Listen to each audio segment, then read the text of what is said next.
xuutiyiinta dalka Yemen oo si weyn loogu xasuusto garab istaaga ay u muujiyeen dadka shacabka ee Falastiiniyiinta ayaa maanta oo Khamiis ah war cusub soo saaray. Maalin kasta oo Jimco ah banaanbax ay ka qayb galaan kumanaan reer Yemen ah ayaa ka dhaca gudaha dalkaasi Yemen iyadoo xoogagga iska caabintana ay dalbadeen banaanbaxyo soconaya muddo 3 maalin ah Jimcaha, Sabtida iyo sidoo kale Axadda. haddana reer Yemen waxa ay ka mid yihiin kuwa maalin kasta oo Jimcaha muujiya siday uga soo horjeedaan dhibaatada magaalada Gaza ka jirta iyo garab istaaga u muujinayaan dadka shacabka ah. maanta war kale ayaa soo kordhay.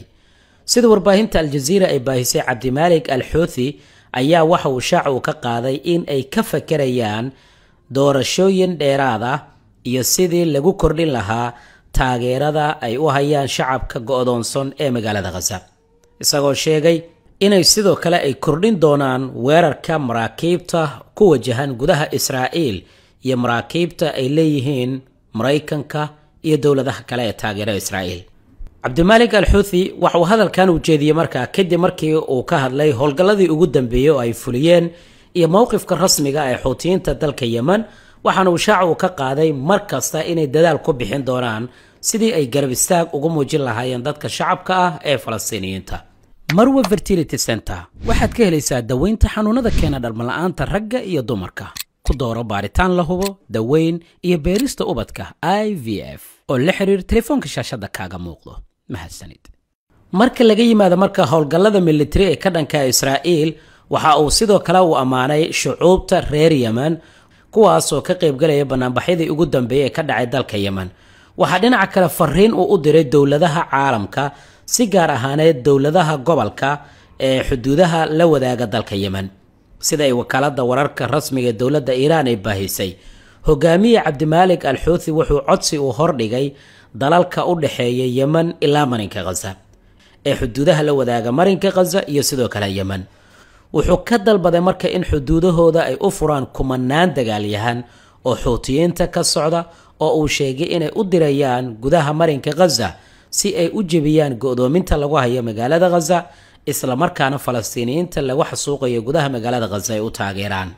wuxuu yiri maamulka dalalka juqraafi ahaan ku hareeraysan magaalada Gaza iyo dhulka Falastiiniyiinta iyo dhulkeena waa inay furaan wadooyin ay maraan dadkeena, kuwaas oo boqolaal kun oo abaabulan ah, sidoo kalena abaabuli doona oo taageeri doona shacabka Falastiiniyiinta, isla markaana qaadi doona dagaal ka dhan ah gumaysiga Israa'iil, ayuu yiri Cabdimalik Al-Houthi.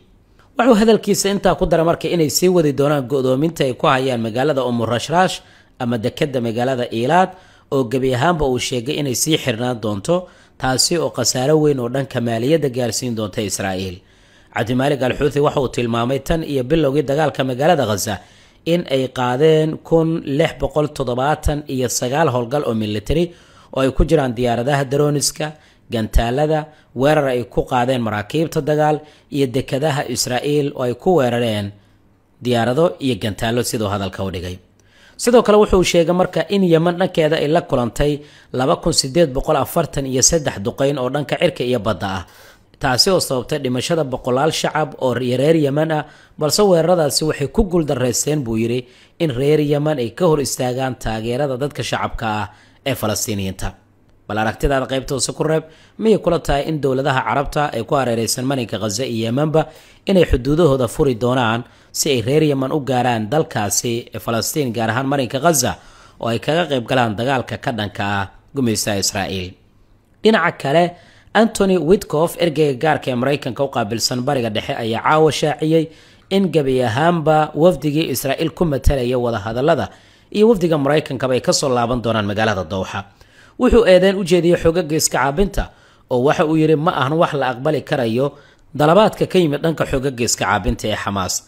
dalabaadkoodu waa inay ciidamada Israa'iil magaalada Gaza ka baxaan, gargaarka la gaarsiinayo dadka shacabka ee Falastiiniyiinta la kordhiyo, in ciidamada Israa'iil ay ku laabtaan halkii ay ku sugnaayeen ka hor 8 Maarso oo iyaga ay buriyeen heshiiskii bishii January laga shaqeeyay. intaas ayay dalbanayaan, wuxuu ma ahan wax la aqbali karayo. waxa sidoo kale uu sheegay inay go'aansadeen wafuudi ku matalaysa wada hadallada ku sugnaa magaalada Dowxa inay dib ugu soo laabtaan Mareykanka iyo sidoo kale Israa'iil, sidoo hadalka u dhigay. waxaana arrintan ay ku soo beegmaysaa iyadoo maanta lagu kulmay magaalada Rome oo dalka Talyaaniga ah halkaas oo la geeyay dalabaadka xoogagga iska caabinta ee xamaas. dhinaca kale xoogagga iska caabinta wax warag kamaysan soo saareen hadalka kasoo yidhi Anthony Witkoff, iyadoo maantana dagaal adag uu ka dhacay magaalada Gaza, gaar ahaan Shujaaciya. warbaahinta Israa'iil waxay baahisay 10 ka mid a ciidankooda dhaawacyo halis ah inay soo gaareen kadib markii lagu qarxiyey dhismo ay ku sugnaayeen xaafadda Shujaaciya oo waqooyiga magaalada Gaza ah. waxaana warbaahintu ay ka gaabsatay inay macluumaad dheeraad ay ka bixiso halka uu rasmi ahaan howlgalkani uu ka dhacay, laakiin waxaa lagu waramayaa in la bartilmaameysado dhismo ciidamada Israa'iil ay ku sugnaayeen oo xaafadda Shujaaciya ah. dhismihii ayaa ku burburay. waxaa sidoo kale goobta gaaray diyaaradaha dagaalka ee helikobtarada, kuwaasoo la sheegay in dhaawacyada halkaas ay ka daabuleen. xoogagga iska caabinta ee xamaas ayaa howlgalkan waxay ku tilmaameen mid kale oo culus, laakiin dhankooda faahfaahin kama aysan bixin. waxaana ay sheegeen in macluumaadka iyo muuqaalada ay warbaahinta la wadaagi doonaan. howlgalladii ugu dambeeyey ee magaalada Gaza ayaa waxaa lagu waramayaa inay qayb ay ka yihiin qorshaha curyaaminta ah ee ciidamada Israa'iil iyo ahdaafta ay ka leeyihiin magaalada Gaza, gaar ahaan dhanka koonfureed oo magaalada Rafax ah.